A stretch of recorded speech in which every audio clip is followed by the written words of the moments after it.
Cenk Uygur, これが SoylessMatt Show! ありがとうございます Inshallah! Cenk Uygur, this is a SoylessMatt Cenk Uygur update episode of the SoylessMatt Show Cenk Uygur. Because the last episode I talked about Cenk Uygur, I said Cenk Uygur.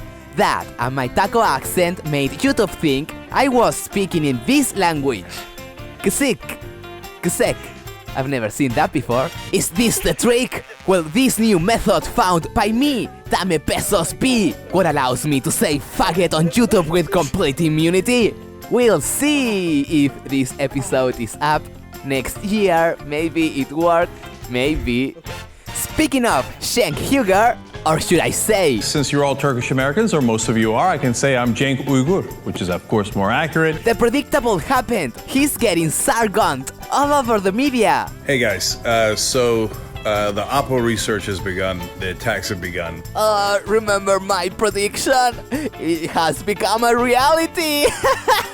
He got Benjamin. California Democratic politicians have decided that they're going to not talk about the issues. They want to talk about personal stuff. The first article written about Cenk Uygur was written by an organization called Neighbours, which is an Armenian-American newspaper. The article is called Cenk Uygur has no place in Congress. It talks about Cenk Uygur, who is a notorious denier of the Armenian genocide, which is a Holocaust. It also mentions Ana Kasparian. Herself has dabbled in genocide denial. They're talking about the Armenian Holocaust. They also talked about a blog Cenk Uygur wrote that calls women genetically inferior and flawed. But, not all the articles are bad. Unlike Soy, Cenk Uygur got a massive endorsement by Bernie Sanders. Oh, this could do so much good for his campaign. Who else in the race is endorsed by Bernie Sanders? I believe no one. This could really help him enough to win. It's certainly a possibility, right? But anyways, this endorsement will clearly be positive for Cenk Uygur's campaign. Probably the only positive thing that the mainstream media will ever say about Cenk Uygur is that he got an endorsement by Bernie Sanders. Bernie Sanders is now retracting his endorsement of California congressional candidate Cenk Uygur. They call him Uygur. They call him Uygur. Just hours after offering it to him. Hours! The 2020 presidential candidate from Vermont received immediate blowback over Uygur's past homophobic and misogynistic blog posts. Uygur is a liberal media commentator and host of the web show The Young Turks. He is running for the congressional seat recently vacated by Katie Hill. Uygur says he will now not accept any endorsements. Uygur, no! No, Uygur! Don't worry, Mr. Uygur. I googled a suicide hotline you can call. It's in your area, do it. Don't abandon us. I wanna keep laughing. Mr. Uygur. They call him Uygur. Hours. But that's not all. After the media bullied the weak Bernie Sanders into retracting his endorsement of Cenk Uygur, after Fox News reported on that story by spitting on his face, by getting his name wrong, Uygur, like I do, Cenk Uygur also had an interview with CNN. And it went as predicted. You're not purple, and two, you're a carpetbagger. You're not from there. Yes, so I'm gonna move to the district. My wife's a saint. She's got a job near where we live now, but she said, yes, we're willing to move. You've written things in the past that were ugly. The right wing, the alt-right found them and surfaced them 2 years ago. Now, a lot of the Democrats who are part of the Democratic machine go, hey, I like that right-wing tactic, let me resurface that. A lot of progressives, they have zero appetite for a man saying anything about women being inherently inferior. You know, as well they should. You're a candidate, you got to answer for it. But Chris, all of these things, look, I don't come as the accused, I come as the accuser. Because all of these are distractions from the issues. They don't want to talk about bestiality, which is an issue Cenk Uygur supports. If I were the benevolent dictator of the world, I would legalize bestiality where you are giving, where you are pleasuring the animal. Okay, now why? Why did that happen? It's the dumbest thing I've said. It really is the dumbest thing you said. Because there's was the case that we covered where there was like a guy or a girl or something that was pleasuring a horse, and the horse came to a conclusion, right? So who got harmed? Rodell Vereen, he is a man from South Carolina. Poor Rodell got caught having sex with horses. The owner of the stable suspected that someone was abusing her horses because one of the horses kept getting infections. This guy is so nasty. He gave the horse an infection. This is such an awkward conversation. It is. Yeah. I'm going to leave it be. Because once you go horse, you can't go back. Right. The other big stick, the name of your show, the Young Turks. There is a suggestion that until very recently, you didn't believe in the Armenian genocide, and that the name of the show suggests where you are on it. Yeah. Is it true that I was wrong about that again earlier in my life? Yes, because I grew up Turkish and I only heard one side of the story. Why didn't you change the name of the show? So the name of the show has absolutely nothing to do with it. My two co-founders are Jewish. Why did you do it as someone who was saying the Armenian genocide wasn't real? No, but as I explained, I already disavowed that. It had absolutely nothing to do with that. So it was about literal definition. Young progressives looking to overthrow the established system. That's a lie.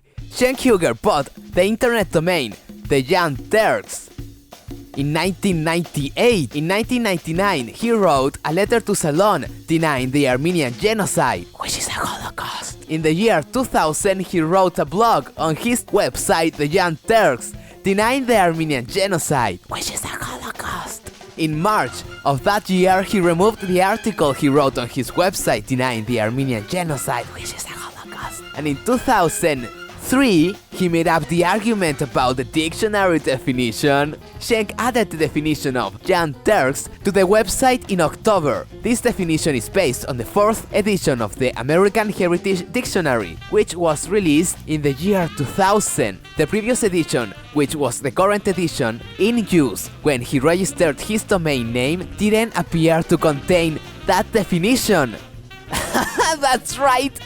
The definition Cenk Uygur uses didn't exist in the dictionary he used when he bought his website. All of this happened in 2003, but many more times throughout the decade, Cenk Uygur has denied the Armenian Holocaust, which is a Holocaust, until April 22nd, 2016. My mistake at the time was confusing myself with a scholar of history, which I most certainly am not. I don't want to make the same mistake again, so I'm going to refrain from commenting on the topic of the Armenian genocide, which is a Holocaust, which I do not know nearly enough about. So when Cenk Uygur says that he retracted his beliefs and statements about the Armenian genocide, this is it. This is his first retraction, posted in blogs by David Kohler, signed by Cenk Uygur. Did he even write it? Or did he make one of his employees write his fucking apology for denying the Armenian Holocaust?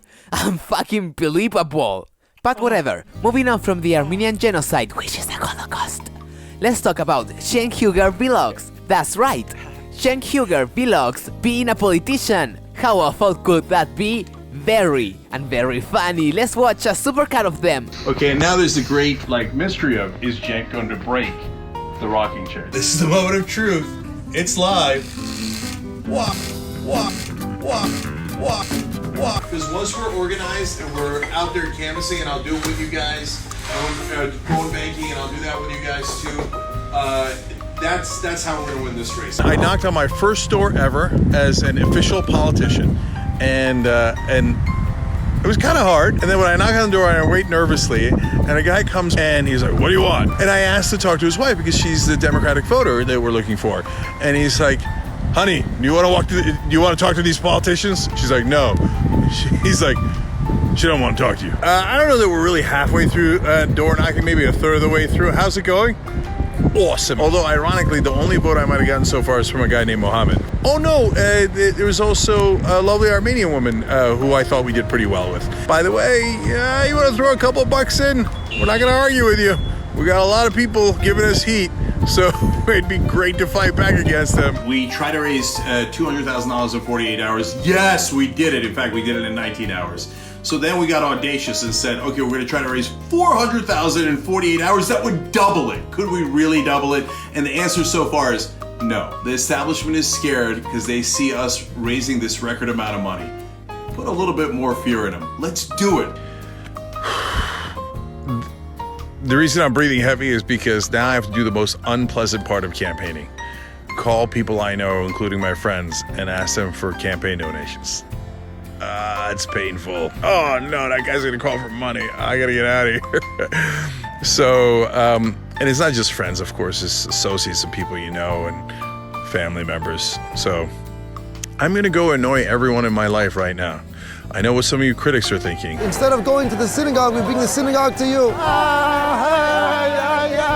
Hey guys, the Oppo research has begun, the attacks have begun. Look, it's painful every time, and it's painful for two reasons. One is that the stuff from 20 years ago I did right, it's true, and it's embarrassing, it's terrible stuff. You wanna know how terrible they are, how embarrassing those old blogs are? I will show you! That's right! Here at the SoylessMatt Show, we have gone through all the blogs that Cenk Uygur once wrote, and we're gonna show you the most embarrassing shit he ever wrote. We have cock, we have blowjobs, we have a cock story, and we have Jesus being a homosexual. What? And we have a cock story. You wouldn't imagine who is the cock? It ain't Cenk Uygur, it's someone else. Street sex!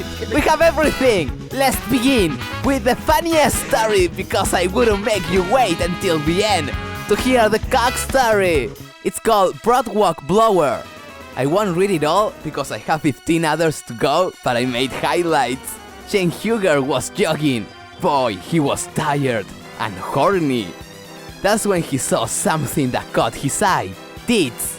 Big tits. She was tall, blonde, curvious, and seemingly friendly. She caught me looking and said, "Don't trip." Inventive. I now notice she is accompanied by a small man taking pictures of her. I look closer. Oh god, her outfit is not only absurdly tight, it's see-through. As I step down and start walking towards my car, I hear Hope. Wanna watch? I stop and immediately head back to where she was. It's on. Then, all of a sudden, a voice arises from the bushes. She starts talking to a man that appeared from the bushes. Is this what you wanna see? She lifted up her top. He saw tits. I now notice she's wearing no underwear. The woman sits down between the photographer and I, as the bushman lurks nearby. Oh, I'm in heaven, with all these guys surrounded me, she said. She touches me for the first time, starts caressing my leg. I caress back. Finally, she is grabbing my dick as she purrs. Oh my, so hard. Do you believe in miracles? She's gonna blow me. Do you believe in miracles? When she's done, or should I say when I'm done, she looks up and says in flawless Faroese, tastes great. Footnote, if you think the story is over, you better think again. I barely had enough presence of mind in the end to get her number, but I did. Check out Surreal Swingers for the follow-up story. That's the sequel, and the cock story. Believe me, it won't disappoint. So I called the number she gave me. It's real. It turns out the photographer, the small man by the way, is her husband. They have 4 kids and they like to go and have fun every once in a while. I asked if she wanted to have fun again with me. She says she has to check with her husband. She calls back. We are on! So Thursday comes. She arrives, she's wearing basically a whore outfit with stockings and high heels. They are inside my apartment. What the fuck is this man doing inside my apartment? This is so fucking weird. I'm about to have sex with his wife. And I guess he's gonna watch, see, early cock story. The woman is 34 years old. She's dressed like a slut according to Cenk Uygur. Then we go over some ground rules. She only makes love to her husband, but she fucks guys like me. She will do pretty much whatever I demand sexually. She likes to be seen as a dirty whore. So it begins. A striptease show ensues. So he starts getting into the act. He starts calling her names, ordering her around. It is clearly good. However, he's not losing his mind in ecstasy? Maybe it's the little man in the corner. Then it starts getting weird. She goes over him and starts servicing him. He got cock by the cock. Cenk Uygur thinks that's no good, so he orders her back to him and they start having sex. This is where it gets comical. Out of the corner, the guy starts yelling, "Yeah, fuck him, you dirty bitch. Yeah, fuck him harder, you slut." This is just getting silly, but Cenk tried to get the most out of it. And he did. They did a couple more things he wanted, and in the end, he culminated in a way that would not be possible with a normal girlfriend. He came on her face, I bet. Maybe on her back and ass. Maybe inside her ass. So it all ends. They finally walk out of the car and talked about maybe doing it again. We will try to get her together with a cute girl who is a friend of mine. And Cenk Uygur, we are fascination with sex and women continues in a story called Girls You Hate But Really Want to Do. He talked about Ally McBeal being on the top of his list. He's going to lose her mind and clock her, but before he does, he'd like to make love to her. Epilogue. Unfortunately, since I've written this article, Mr. McBeal has lost around 35 pounds, leaving her waiting 17 whatever those are. I am sad to report that due to this development, my attraction to her has waned considerably. This story is called Jesus, Gay Jesus. He wrote about a new play in New York called Corpus Christi, where the lead character is supposed to be a Jesus figure, and winds up making up with Judas. Jesus is gay, he wrote. It's awesome. Young Turks continued. I can see the guy now, author Terence whatever, sitting around thinking, I need a twist. Oh, I got it. I'll make him a fag. That's right. Cenk Uygur in his hypothetical called Jesus a faggot. People who believe in religion amuse me.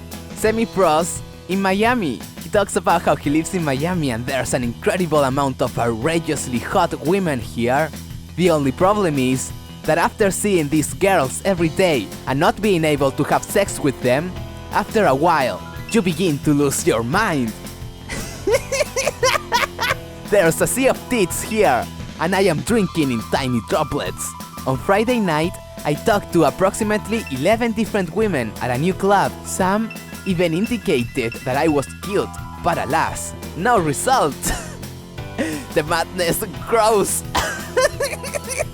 There are two problems. Too many semi-professional whores in Miami, and the genes that God gave women. He talks about the semi-pros, saying that when he tells women that he stopped being a lawyer and became the host of a public access TV show, they lose interest. And he continues explaining that second, obviously, the genes of women are flawed. They are poorly designed creatures who do not want to have sex nearly as often as needed for the human race to get along peaceably and fruitfully. But it continues in the story called I Love Women. God, he wrote that he loves women, young women, middle-aged women, business women, students, strangers, acquaintances. He wants to have sex with every attractive woman in the world. He continues writing, every man in his right mind would have sex with every attractive woman he sees if he could. So homosexuals, not the right mind. He also wrote, I still think I'm even hornier than that. I want to experience every possible joy, and every woman is a new and unique joy. There are women I know that I am very attracted to, and practically every day I think about having sex with them.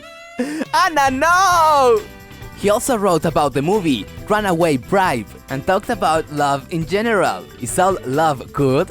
Obviously, not necessarily. There are women who love with all their hearts, men who beat them senselessly. So when someone uses the refrain, "But I love him, excuse me for having no sympathy," listen you damn wrench. Or buffoon for males, you asked for all the pain you got when you fell in love with an asshole. By the way, did I mention that Elliot Roger was subscribed to the Young Turks? I know, this shit's real, I saw it. I saw it when he went and killed women. He went to take revenge on the Stacys for liking assholes. Oh. He also wrote about old people, specifically a woman in New Orleans complaining that Mardi Gras, which is I think is like a festival or gathering, has become nothing but one big drunk orgy. Hey lady, do you remember when you are 20 and dying to get laid? Do you remember the first time someone ate you out? He's really angry. A 90-year-old woman is criticizing an orgy and Cenk Uygur is really angry. I had one of the best nights in my life. At Mardi Gras, I kissed over 23 different women, saw and felt countless breasts, and this bitch wants to take this away from me because she wants to stuff marshmallows up her butt? Over my dead body, you can't. Drunk orgies could be just fantastic. Screw the old bastards. If they want to roll over and die, let them. This is Rules of Dating by Cenk Uygur. There are some hard and fast rules of dating. Women, ignore these at your peril. Rule 1. Serious making out by the third date. If I haven't felt your tits by then, things are not gonna last much longer. Rule 2. Orgasm by the fifth date. There will be no sixth date to give you a second chance. If you haven't delivered by now, you are done. Rule 3. Sex by second month of dating. Give me the sex, goddammit! There are a lot of allowable exceptions to this rule, but they all involve orgasm. So he's talking about like what, anal? The loophole of anal and blowjobs. Since you do provide a certain level of sexual satisfaction, Cenk will give a requisite talk to you to see what's wrong. If you don't give it up by the date after the talk, you are done. If you don't give it up within a normal period of time, you will be eliminated.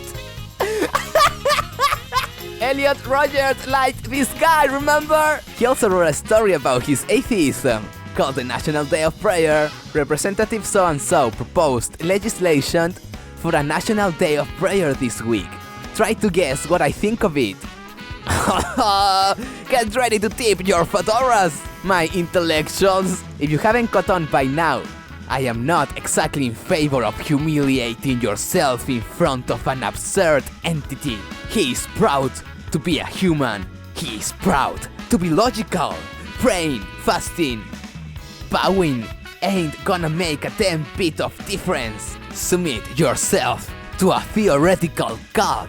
But luckily, there was enough human willpower and logic to defeat the bill. Oh, god damn it! Don't make us pray. He also wrote about red-faced redskins. Lawyers for 34 Indian tribes filed suit on Tuesday against several tobacco companies for deliberately targeting Indian teens. Oh, check how times have changed. Come on, he wrote. These redskins show up everywhere there is a buck to be made these days. By the way, I actually think redskin is a rare ethnic term that actually is offensive. I'm only using it now because they made me angry. Hey, black guy! You made me angry, you fucking nigga! He also wrote that these Indian teens, I'm quoting Cenk Uygur, this is news reporting, YouTube news reporting, that these teens saw a peace pipe burned up your ass long before they ever saw a cigarette ad. Red-pilled and based. In another blog called Call the Distance, Cenk Uygur wrote that he believes in magic, and he believes there are messages meant for him, messages that he gets at certain points in his life for specific reasons. This technically would make him crazy, which I agree. He also wrote about his support for progressive rape, not real rape, progressive rape, when he wrote about Air Force Captain Joseph Belly and how he pled guilty to fraternization and other charges that stem from an affair with an enlisted woman. Yeah, he used his position of power, he wrote. Don't we all? He wrote. He tells girls all the time about his cool job at a TV station in hopes that will trick them into sleeping with him. Cenk! Don't you know? Progressive think that's rape nowadays. He also talked about a woman called Lynn Redgrave. It turns out her husband had banged out their daughter-in-law and they had a kid together. And all this time, Redgrave thought it was her grandson, when in fact, it was her husband's kid. That's cool, he wrote. You think incest is cool? He also disclosed the fact that their daughter, Kaylee, is a lesbian pregnant with twins from her cousin. I guess incest runs in the family. Then he said, so we are at least happy to know she likes some men. Get a lot of this guy, he wrote. He wanted to meet him. He also wrote a blog post called Random Sexual Thoughts. He saw a picture of Diana Ross and Brandy hugging in the papers today. That's the picture, by the way. He got seriously aroused. He wrote that he really gets turned on by the thought of an older woman and a younger woman hooking up. I just wish women would realize how cool bisexuality is for women, not men. For the sake of all of us. And the last one I have for you today is a blog post called Sex Stories. Let me tell you the most common complaint about my site. By far, it is obsessed with sex. All Cenk does is write about sex. So he went and verified, and in fact, 3/4 of his blogs are not at all related to sex. Only 1/4 of the stories concern sex. Hardly anyone reads or mentions the current events articles, but everyone reads the sex articles and talks about them incessantly. So is it me, or is it you who is obsessed with sex?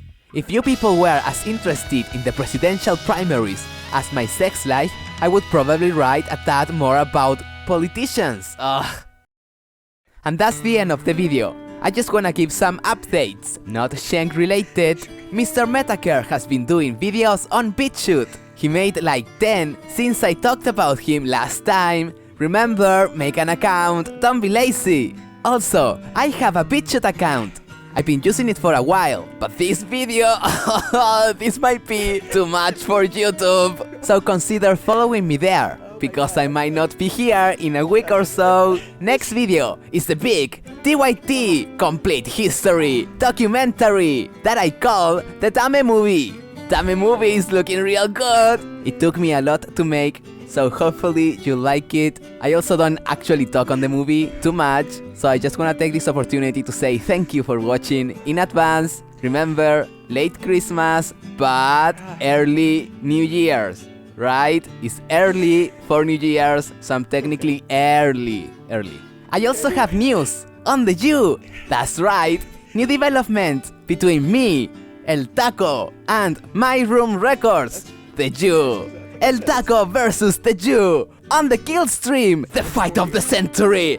There will be blood coming out of his butt in the video games with consent, okay? He consented to appear on the kill stream and face me in January. I would call him a poo, you know what? See, but it's Christmas season, so probably not.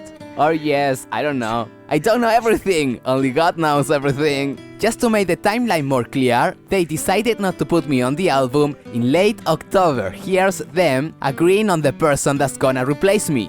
That's late October. In late November, you can see Hazen Cruz, a person that made songs for the album, worked on the album, was part of the Discord server that was private, that was for making the album, promote the album, still saying that I was gonna be there even though I wasn't. Hazen Cruz says he had no idea and didn't know I wasn't part of the album until he bought the album in December.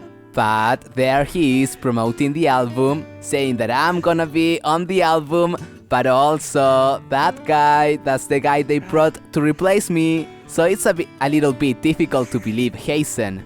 Then, Major Records goes on the kill stream, doesn't mention me at all. Days later, in December 8th, he goes on the Dick Show. He talks to Dick, he promotes the album on that episode, and then misled Dick Masterson into believing that I was still participating in the album, even though my song wasn't gonna be on the album, that I still have other appearances, which I think only meant they put some clips from my videos on their songs. Oy vey.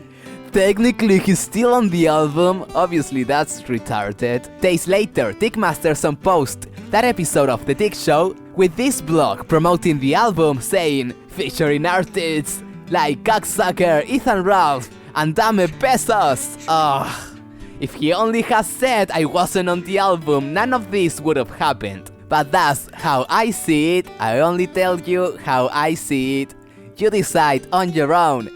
But the only correct choice is the SoylessMatt Show! Yes! It has infinite power, it will last forever!